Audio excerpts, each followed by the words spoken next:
Kaixo, ongi etorria, poliedro mota hau oso ugaria da gure inguruan. Eta ikusiko dugu bere ezaugarriak zintzu diren eta nola izendatzen diren. Hasteko. Lehenengo ezaugarria, bi aurpegi berdin eta paraleloak ditu. Orduan adibidez hau, prisma bat da. Zergatik? Aurpegi bat eta beste aurpegi bat eta biak paraleloak eta berdinak ditu. Oraingoz, hau bada prisma. Eta bigarren ezaugarria, gainontzeko aurpegiak paralelogramoak dira.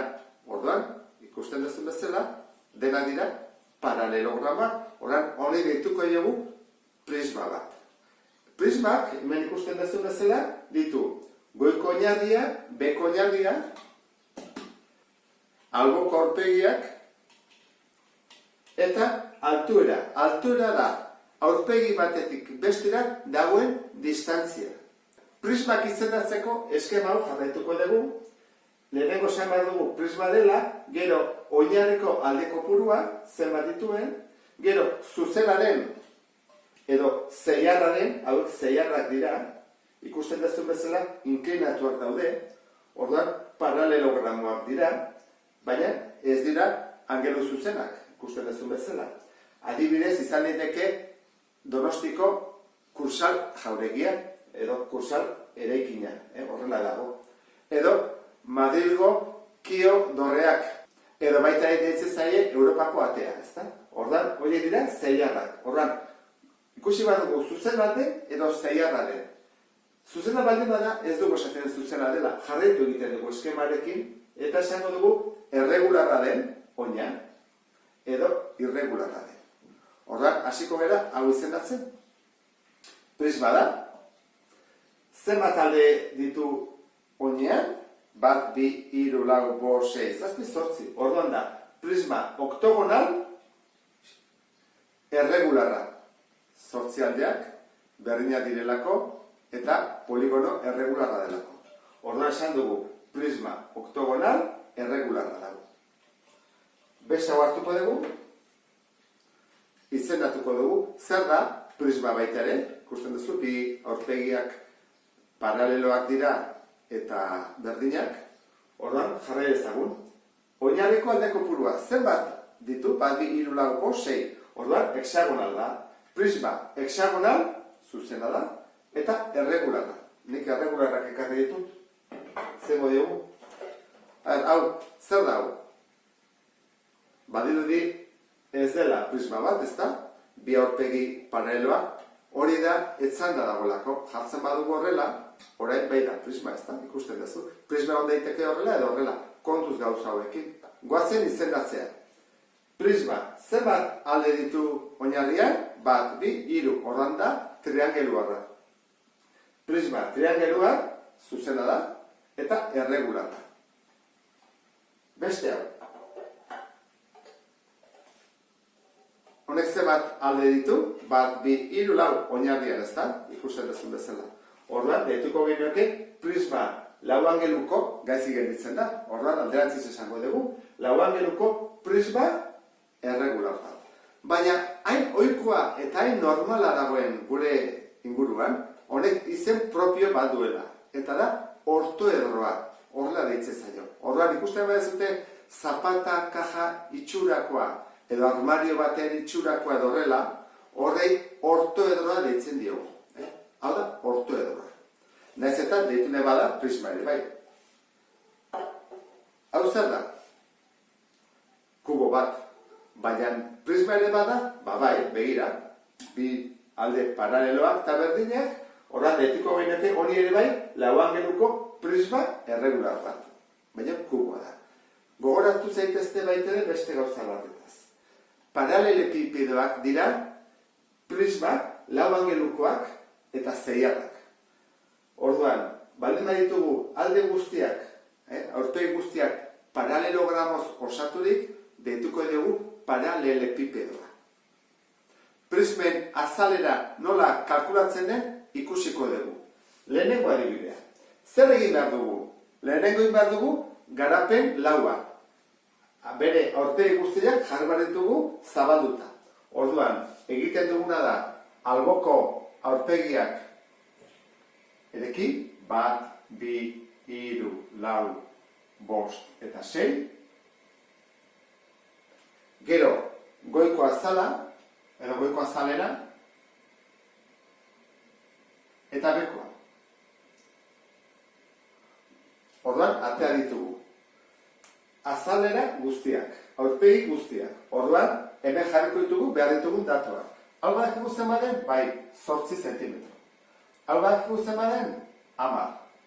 Eta 8,76 zer da? Zentrotik honea dikoana. 8,76. Guazen, bana azalerak kalkulatzea. Hau eta hau, bi azalerak berdinak dira. Orduan, bat kalkulatuta, besteare badakigu zenbaden. Zein honen formula? Azalera, oinarriarena, berdin. Hau zer da, poligono regular bat, orduan da, perimetroa bidera apotema, zati bi. Zema da perimetroa? Alde guztien batura. Bakigu hau dela 10 eta 10. Zema da perimetroa? 60. Bider apotema, eman digute. Aldearen erditik, zentroa dijoana, 8,66 zati bi. Horan, horieko dugu.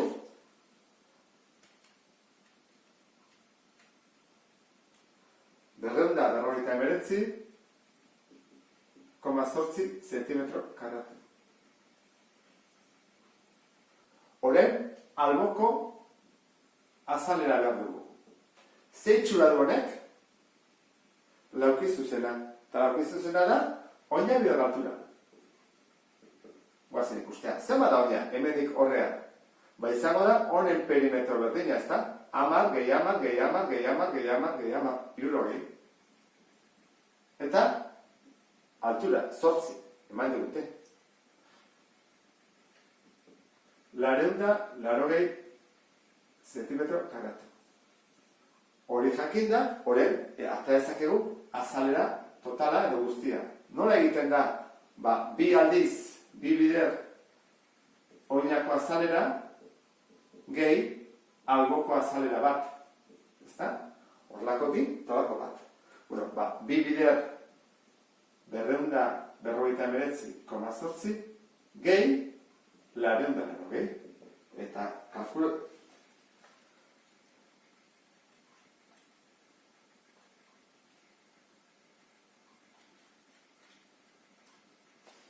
Bederatzileun da 89,6 zentimetro karratu.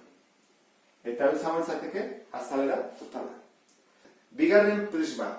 Zer dugu? Lehenengo garapen laua egin behar da. Horran jarriko ditugu lehenengo alboko azalera, ezta? Hola. Baina ikusten ditezu bezala, hau da 10, urrengoa da 6. Txikiagoa da urrengoa. Eta gero berri dator 10rekoa, eta gero 6koa berriro. Beraz dira, 10, 6, 10, 6, buelta osoan, ez da? 10, 6, 10, 6. Gorak egiten badut, eta bekoa. Hau bakigu 10 dela, zenba da hau? Ikusten dezu bezala, hau da 10, hau da 6. Horren hau da 6, hau da 10. Eta faltazio bakarrik hau, ez da? Zenba da hori? 3. Horren, hasi gaitezen. Ikusten duzu bezala, prismetan, bi oinarriak berdinak dira, horren bat kalkulatzen dugu eta egiten dugu, bider bi. Eta albokoa beti da laukizuzen bat. Horren, goazen jartzea, oinarriena. Zeitxura du laukizuzen batena hau ere bai, horren da, B bidarratxe, zenba da oina, 10, altura 6, 10 bider 6, 60. Alboko azalera. Berdin. Esan dugu dela, laukizuzen bat baita ere, luzea. Horren da, B biderratxe ere bai. Baina zenba da oinarria? 10 gehi 6, gehi 10 gehi 6. Hogei, 26, 32. Ez da ordena da, 32. Eta altura, 3. Eman digute, 3 dela. Ikusten dezun bezala. 96 zentimetro karratu. Orduan zenba da azalera totala? Hemen esan dugun bezala, ezta? Hau da. Horrelako bi, Beraz, 2 bider 60 gehi 96. Eta hori da 216 zentimetro karratu. Eta honekin amaitzen ditugu prismak. Beste bat arte, agur!